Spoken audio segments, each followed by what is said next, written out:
SCO और इससे पहले जो एससीओ समिट हुए हैं इनमें काफ़ी फ़र्क है। अच्छा। क्योंकि पहले इंडिया एससीओ में तो था लेकिन वो जो चाइना और रशिया के ग्रुप में नहीं था। ओके। वो एक अमेरिका के बड़ी इत्तेहाद में था। ठीक है। अब उसके अमेरिका के साथ ताल्लुकात काफ़ी ख़राब हुए हैं, काफ़ी नहीं बल्कि अभी तो मुकम्मल तहस नहस हुए हो चुके हैं। हाँ।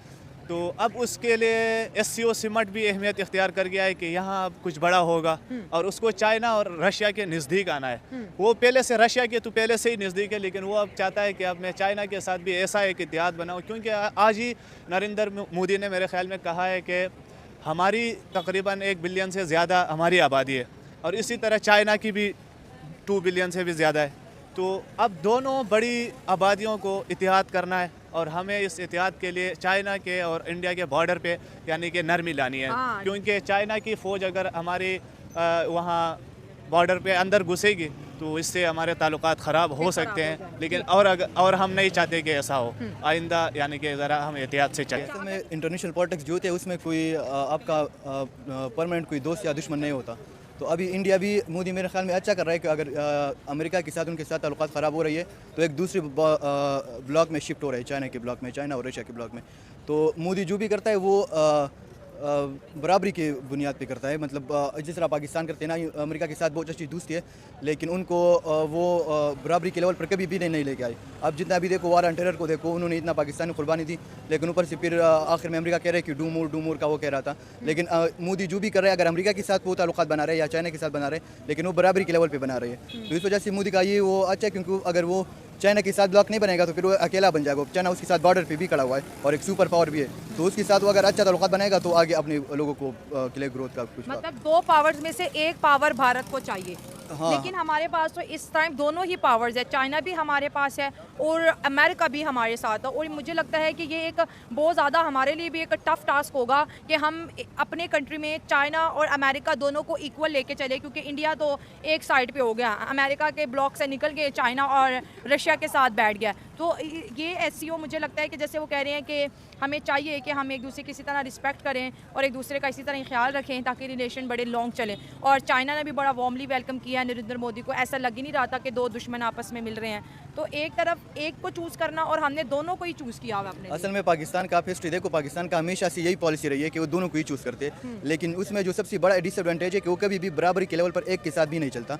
अगर आप मोदी को देखो, वो अगर अमेरिका के साथ चलता तो बराबरी के लेवल पर चलता था। जिस तरह अगर इधर चलता है चाइना के साथ तो म्यूचुअल बेनिफिट के साथ चलेगा, लेकिन पाकिस्तान उधर दोनों के साथ चलता है। जो आज एससीओ समिट हुआ है उसके अंदर इंडिया चाइना की मीटिंग हुई है। मेरे ख्याल में ये मीटिंग अमेरिका के जो रवैया रहा है दुनिया के मुल्कों के साथ, चाइना और इंडिया और रूस के साथ उनकी जो मुखालफत रही है उसकी वजह से दोनों को इकट्ठा कर दिया उन्होंने, इंडिया और चाइना को। अच्छा। और इस मीटिंग में ज़्यादातर दोस्ती की बातें हुई हैं और बॉर्डर पे जो है जारयत नहीं की जाएगी इंडिया और चाइना की तरफ से। इसका पाकिस्तान को भी बहुत फ़ायदा, क्योंकि अगर दोनों में दोस्ती होगी तो हमें मतलब जो साथ हम सहायक कंट्री है उस पर भी कोई नुकसान नहीं होगा। ठीक है। तो आपने एक बड़ी अच्छी चीज़ की जो कि अभी तक किसी ने शो में नहीं बोली। सबको ये फील होता है कि भाई इंडिया चाइना करीब आएंगे तो हमारे लिए टेंशन बढ़ेगी, लेकिन आपकी असेसमेंट ये है कि इंडिया चाइना अगर करीब आएंगे तो इसमें भला पाकिस्तान का भी होने वाला है। किस तरह आप ये बात कर सकते हैं? जी ज़रूर, इसमें पाकिस्तान का भला है क्योंकि म्यूचुअल ट्रेड होगी पाकिस्तान इंडिया चाइना की। हो सकता है तीनों की कोई एक अलायंस बन जाए, तीनों कंट्रीज़ की, और ट्रेड अलायंस बन जाए और मिलिट्री अलायंस बन जाए। और जो क्योंकि पाकिस्तान अभी सुपीरियर पोजीशन में नहीं है और इंडिया चाइना जो है वो डोमिनेट करता है, तो इसमें प्रोटेक्शन मिल जाएगी पाकिस्तान को चाइना से, और मिलिट्री वाइज और ट्रेड वाइज थोड़ा सा लीवरेज मिल जाएगा कि हमारी इकोनॉमी थोड़ी सी बेहतर होगी। ठीक है सर, देखिए अगर हम इंडियन अवाम की, क्योंकि जनता की बात माननी चाहिए, जनता को बड़ा गुस्सा आता था जब चाइना से दोस्ती की बात करते थे। अब ये जनता के बीच ऐसा कौन सा जादू चला है इंडियन जनता के बीच कि वो अपने नरेंद्र मोदी को बैक कर रहे हैं कि नहीं चाइना की तरफ जाना बिल्कुल ठीक है, दोस्ती होनी चाहिए और बॉर्डर के ऊपर जो है ना सुकून होना चाहिए। और अब चाइना और इंडिया, मतलब इंडिया की बात करूं, इंडिया क्यों चाहता है कि मेरे साथ चाइना खड़ा हो, जबकि इंडिया तो ओपनली बोलता है कि चाइना मेरा एनिमी है और मैं ट्रम्प को सपोर्ट करता हूं। देखिए, इंडिया और चाइना दोनों का कॉमन एनिमी अमेरिका जी। है, तो दोनों को उससे खतरा है क्योंकि दोनों की जो इकोनॉमी है उसको खतरा है अमेरिका से, मिलिट्री वाइज भी खतरा है वर्ल्ड वार 3 का। तो चाइना और इंडिया जब कॉमन एनिमी हो तो उनको इकट्ठा होना ही पड़ता है, अलायंस बनानी पड़ती है। तो China kind of protection provide करता है इंडिया को, और पाकिस्तान को भी। इस वजह से जो भी डोमिनेंट दुनिया में होगा तो सारे उस तरफ भागेंगे। तो अभी मिलिट्री वाइज क्योंकि चाइना डोमिनेंट है तो इंडिया दोस्ती ज़रूर करेगा उससे। ठीक है सर, न्यू वर्ल्ड ऑर्डर की क्या बात करते हैं कि ये एक नया एक तारीख लिखी जा रही है कि दोस्तियाँ ख़त्म, दुश्मन आपस में दोस्त बन रहे हैं और अमन, प्रोस्पैरिटी, पीस एंड ट्रेड की बात होती है। हमारा तो इंडिया के साथ इतना बड़ा इशू भी नहीं है जितना चाइना का है, लेकिन अगर वो आपस में बैठ सकते हैं तो शहबाज शरीफ साहब भी तो गए हैं वहाँ पर। आपको क्या लगता है कि दोनों लीडर्स के बीच कोई बातचीत हो सकती है, कोई पॉजिटिव जेस्चर, कोई हैंड शेक, कोई स्माइलिंग मोमेंट कुछ मिलेगा, या फिर टोटल इग्नोरेंस रहेगी? क्योंकि मोदी तो शी जिनपिंग से मिल चुके हैं, लेकिन जहाँ पर पाकिस्तान और इंडिया इकट्ठे होते हैं हमें बड़ा गैप नज़र आता है, क्यों? मेरे ख्याल में पाकिस्तान से भी जो रिलेशन है इंडिया के वो इस मीटिंग पे बेटर होंगे। और डिप्लोमेटिक रिलेशंस में कभी भी किसी को मुकम्मल तौर पे छोड़ा नहीं जाता। तो मीटिंग्स भी होंगी दोनों की, शहबाज शरीफ की। और जो बात न्यू वर्ल्ड ऑर्डर की है वो है कि दुनिया में अलायंसेस जो हैं वो नए सिरे से बन रही हैं। पुरानी अलायंसेस टूट रही हैं और नई बन रही हैं, जिसमें चाइना, इंडिया और रशिया, इन तीनों कंट्रीज़ की जो एक इकट्ठी साइनो अलायंस बन रही है, उससे दुनिया का जो है ना प्रॉपर सिनेरियो चेंज होने वाला है।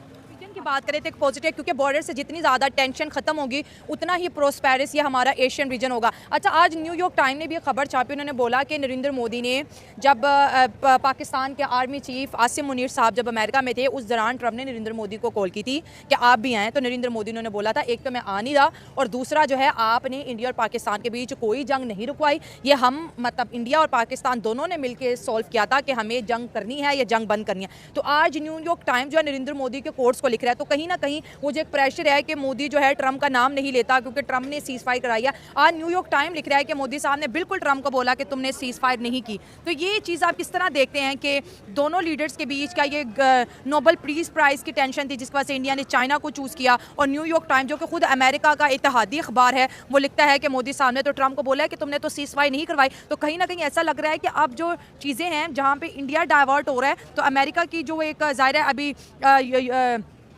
यूएस की कोर्ट ने बोला है कि जो टैरिफ वाला जो चीज़ है वो इलीगल है। अब ट्रम्प इसको मेरे हाथ से सुप्रीम कोर्ट में चैलेंज करेगा। तो ये क्या आपको नहीं लग रहा कि कहीं ना कहीं इंडियन नैरेटिव ही आगे दोबारा बिल्ड होना शुरू हो गया? अगर ट्रम्प सुप्रीम कोर्ट में हार जाता है तो इसका मतलब ये है कि ट्रम्प मुकम्मल हार गया और इंडिया तकरीबन जीत गया, क्योंकि इंडिया समझता है कि ये बाकी मुल्कों ने तो तस्लीम किया ना कि आपने जो टैरिफ हमारे ऊपर आयद किया ये सही है। ठीक है, सिर्फ इंडिया ही है जिसने तस्लीम ही नहीं किया। भाई उसने कहा आपने गलत किया है, आपने मेरे अवाम के खिलाफ एक जंग का ऐलान किया है, समझे? तो मैं इसको नहीं मानता। अब अगर सुप्रीम कोर्ट से, अमरीकी सुप्रीम कोर्ट से, पहले तो ये कि सुप्रीम कोर्ट मुझे लगता है क्योंकि अमेरिका की अदालतों को भी जितना हम आज़ाद मानते हैं इतने वो आज़ाद है नहीं, ठीक है। और उधर भी हमारे यहाँ भी अक्सर ऐसा होता है, सुप्रीम कोर्ट फैसला दे देती है, एस्टेब्लिशमेंट या फिर हुकूमत उसको मानती ही नहीं है, उसको हवा में उड़ा देते हैं। तो उधर भी टैरिफ वाला मामला हवा में उड़ा दिया जाएगा जो अमेरिका के जो अभी मौजूदा इंतज़ामिया है उनकी तरफ से। और अगर नहीं उड़ाया गया तो सुप्रीम कोर्ट में भी वो हार जाएंगे, क्योंकि सुप्रीम कोर्ट को भी लगता है कि ये ना सिर्फ अमरीकी मईशत के ख़िलाफ़ है बल्कि ये आलमी सतह पर भी यानी कि दुनिया को मुतासिर कर रहा है। तो लोगों के अकॉर्डिंग अब जब भारत की अमेरिका के साथ दूरियां बन गई हैं तो भारत चाइना और रशिया के साथ जाकर मिल गया है, और ये भारत का बहुत ही सही फैसला है। जब सभी कंट्रीज़ अमेरिका के इम्पोज्ड टैरिफ के लिए चुप थे तब भारत ने इसका अपोज किया, और ये बहुत ही अच्छा डिसीज़न है भारत का, जिससे कि ये शो होता है कि भारत एक इंडिपेंडेंट कंट्री है और वो किसी के भी दबाव में आकर अपने लोगों के लिए गलत फ़ैसला नहीं लेगा। दूसरा, भारत अगर किसी भी कंट्री के साथ अपने रिलेशन रखता है तो वो बराबरी पर होता है और ये म्यूचुअल इंटरेस्ट पर डिपेंड करता है। हो सकता है कि जैसे चाइना और भारत के रिलेशन इससे बेहतर हुए हैं, वैसे ही पाकिस्तान के साथ भी भारत के रिलेशन कुछ सुधर जाएं और पाकिस्तान के साथ ट्रेड स्टार्ट हो जाए।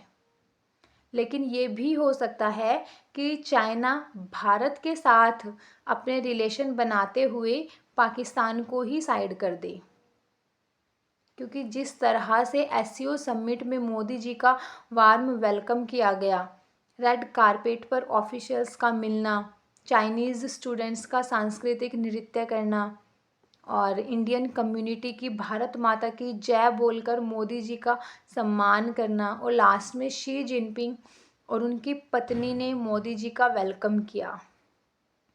ये सब शो करता है कि चाइना की भारत के प्रति कितनी रुचि है। जैसे भारत को चाइना की ज़रूरत है, वैसे ही चाइना भी भारत का साथ चाहता है। वहीं पाकिस्तान चाइना का दोस्त है। दोस्त होते हुए भी पाकिस्तान के पीएम का जो स्वागत उन्होंने नॉर्मल तरीके से किया और ऑफिशियल प्रोटोकॉल के अकॉर्डिंग किया गया। तो आज के लिए इतना ही। जय हिंद, जय भारत। आप लोगों को वीडियोस पसंद आती हैं तो लाइक, शेयर और कमेंट करिए और चैनल को भी सब्सक्राइब कीजिए। Thank you.